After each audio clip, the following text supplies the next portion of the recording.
Okay, here's a review of the paper that you were doing before in class. Starting with the first one, because this angle is here, that x is the opposite. And because this 6 is opposite the right angle, that 6 is the hypotenuse. So with opposite and hypotenuse, we're looking at so.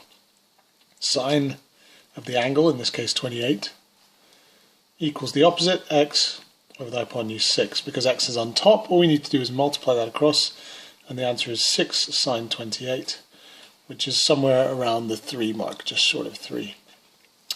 Looking at the next question, here we have the opposite there, and this is the adjacent because the hypotenuse is over here, opposite the right angle. So once you've got the opposite and the adjacent, then we're looking at TOA. So we say tan 52 equals opposite 72 over adjacent x. Because the x is on the bottom this time, the x and the tan 52 swap sides. We multiply to get x tan 52 is 72, and then divide by tan 52 until we get x equals 72 over tan 52. Unfortunately, I can't tell you exactly what that is, but it would have to be somewhere a bit less than 72, so somewhere in the kind of 60 area.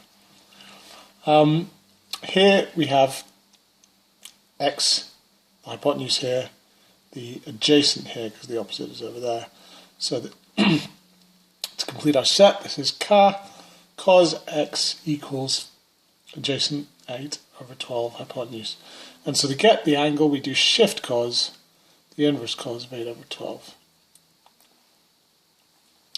We're probably looking at something like 50 degrees for that. Oh, one thing I should say before we move on, sorry. Some people worried about being in the wrong setting. There is a way of testing that.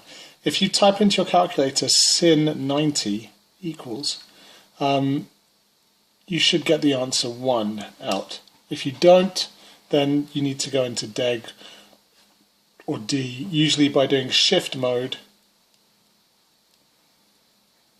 and then choosing the deg option, and that should put D or deg at the top of your calculator.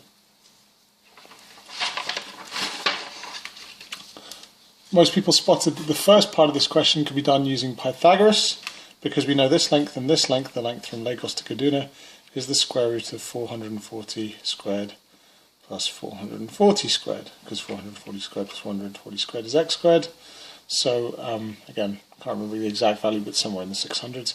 The distance between Kaduna and Aba, you need to work out this length. So if I call this x, we know this length is 440 and this length is 20. Sorry, it's off the screen. If I draw the diagram down here, we've got 440, 20, and x. So if that's 20, then this is our opposite and this is our adjacent. This is our right angle, and so that's hypotenuse. So if we've got opposite and adjacent, we're talking tan. So we say tan, so TOA, tan 20 equals x over 440. So x equals 440 tan 20, which is whatever it is, 200 or something. And then to get the total distance from Kaduna and Aba, it's going to be that value, 440 tan 20, plus the 440. So you get an answer somewhere in the region of 600.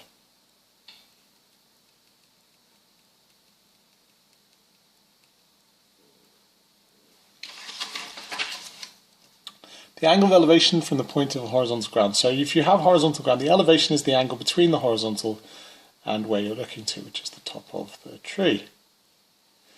It's 25 meters along the ground and the angle of elevation is 36. How high is the tree? Well, once you've got the diagram set up, it's a normal trigonometry question. It's just understanding where the pieces fit. This 36 is the angle from a point on the ground to the top of the tree, and 25 is the distance along it. So we have the opposite, we have the adjacent, that's the hypotenuse.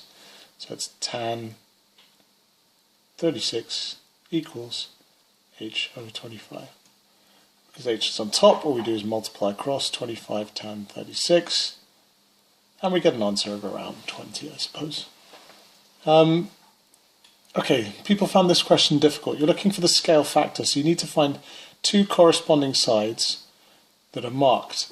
Here you've got 21 and y, here you've got x and 8, so those aren't corresponding, but we have got 15 here and 10 here.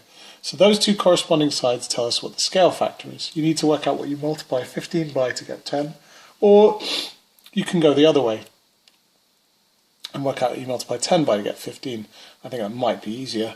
To multiply what you multiply 10 by to get 15, you don't need to work out what you need to multiply any number by another, you just divide them. And 15 divided by 10 gives us 1.5, so that's our scale factor. Knowing that we multiply by 1.5 to get x, we know that we take 8, and we multiply it by 1.5. 8 times 1.5 is 12.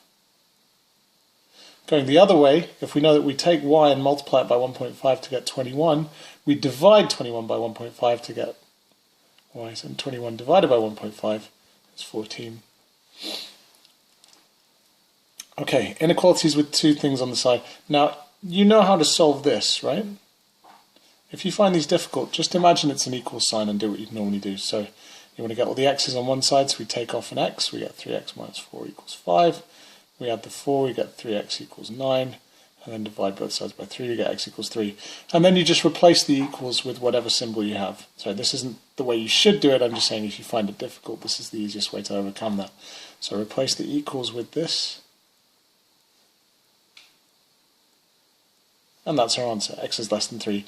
This works every time, provided you haven't multiplied or divided by minus 1. So if you got down to the line minus x is greater than 4, for example, it would not be correct to then write x is greater than minus 4, because when you multiply by a minus number or divide by a minus number, the inequality has to flip. But that's another longer story, we won't go into that now.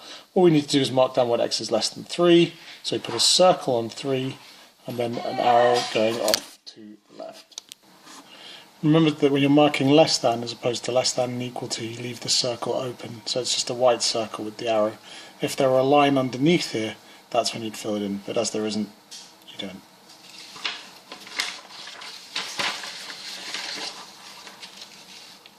To simplify this, cancel down the 4 and the 8. If you're not sure how, you can type in 4 over 8 on your calculator and it'll tell you it's a half. So that 4 becomes a 1, which may become a silent 1, and that 8 becomes a 2. There's an x on the top and bottom, so they go as well. So you're left with 1y over 2, but we can't say 1y, so we just have to leave it as y. You would lose a mark if you left the 1 in. For this one, a lot of mistaken cancelling. We can't cancel yet because of that plus. You have to factorise first. So you take the x out, becomes x times x plus 1, divided by the x, and now these x's will cancel, which leaves us with x plus 1 over 1, and again, you can't write the 1, so it's x plus 1 is the answer. Here we're adding, so we need to work in a common denominator. The lowest common denominator of 6 and 3 is just 6. So you get x over 6.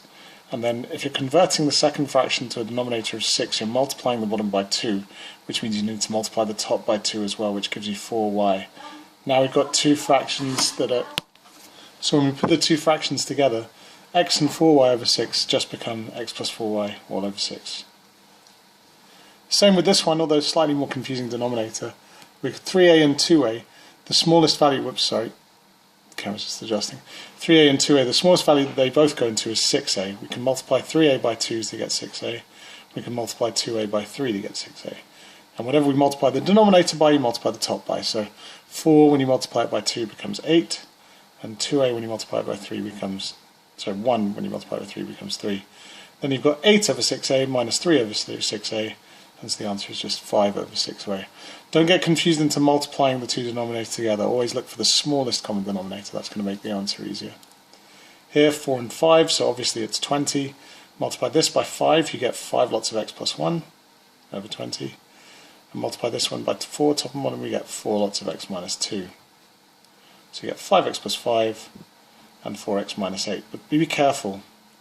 This minus here means that whatever's happening here is going to be changing sign. So it's 5x minus 4x, which gives us x, but it's 5 minus minus 8, which means that it's plus 13 over 20. Easy mistake to make. Over here, easiest thing to do with this one is just multiply the 4 across. You have 2x plus 3 equals 20. So 2x is 17, and x is half of 17, 8.5. Here you've got fraction equals fraction, so we can just cross multiply.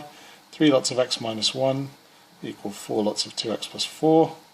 So we have 3x minus 3 equals 8x plus 16. Here's a useful trick. How many extra x's are there on this side? 5. How much extra values are there on this side to compensate? Well, it's actually 19 less. So 5x is a minus 19, and x is minus 3.8. For this one, add these two together first before making it equal to the other side. So our common denominator is 10, so we have 5x minus 10 over 10, I've multiplied that by 5, minus, multiplied to the top and bottom by 2, 2x minus 6 all over 10. Remembering that there's a minus minus here, this simplifies to 5x minus 2x, and minus 10 minus minus 6. So we get 3x minus 4 over 10 equaling 4. Multiply the 10 across, 3x minus 4 equals 40, add the 4, and divide by 3.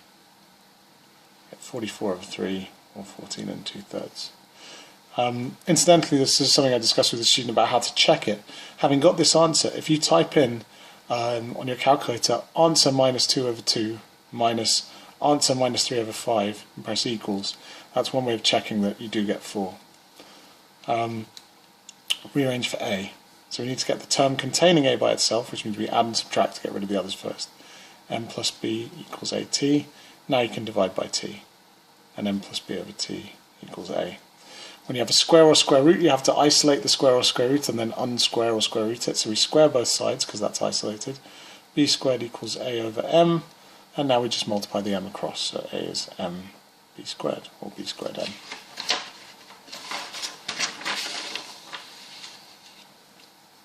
Here we have A appearing twice, so again we get all the terms containing A on one side and then factorize. So we add AR over, AM plus AR equals T.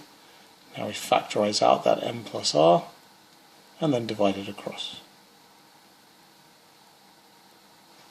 For this one, a bit complicated, we're going to have to multiply everything out first. We get 2A minus 2W equals AB plus 2C. Put the A term on this side, put the not A term on the other. We have 2A minus AB equals 2C plus 2W. Then we can factorize out, we get 2 minus B over here. It's 2C plus 2W, and then divide. So you get 2C plus 2W over 2 minus B. You can factorize the top, but nothing will cancel, so whether it's factorized or not doesn't matter. If you ended up with minus C minus 2W, sorry, minus 2C minus 2W over B minus 2, that would also be correct.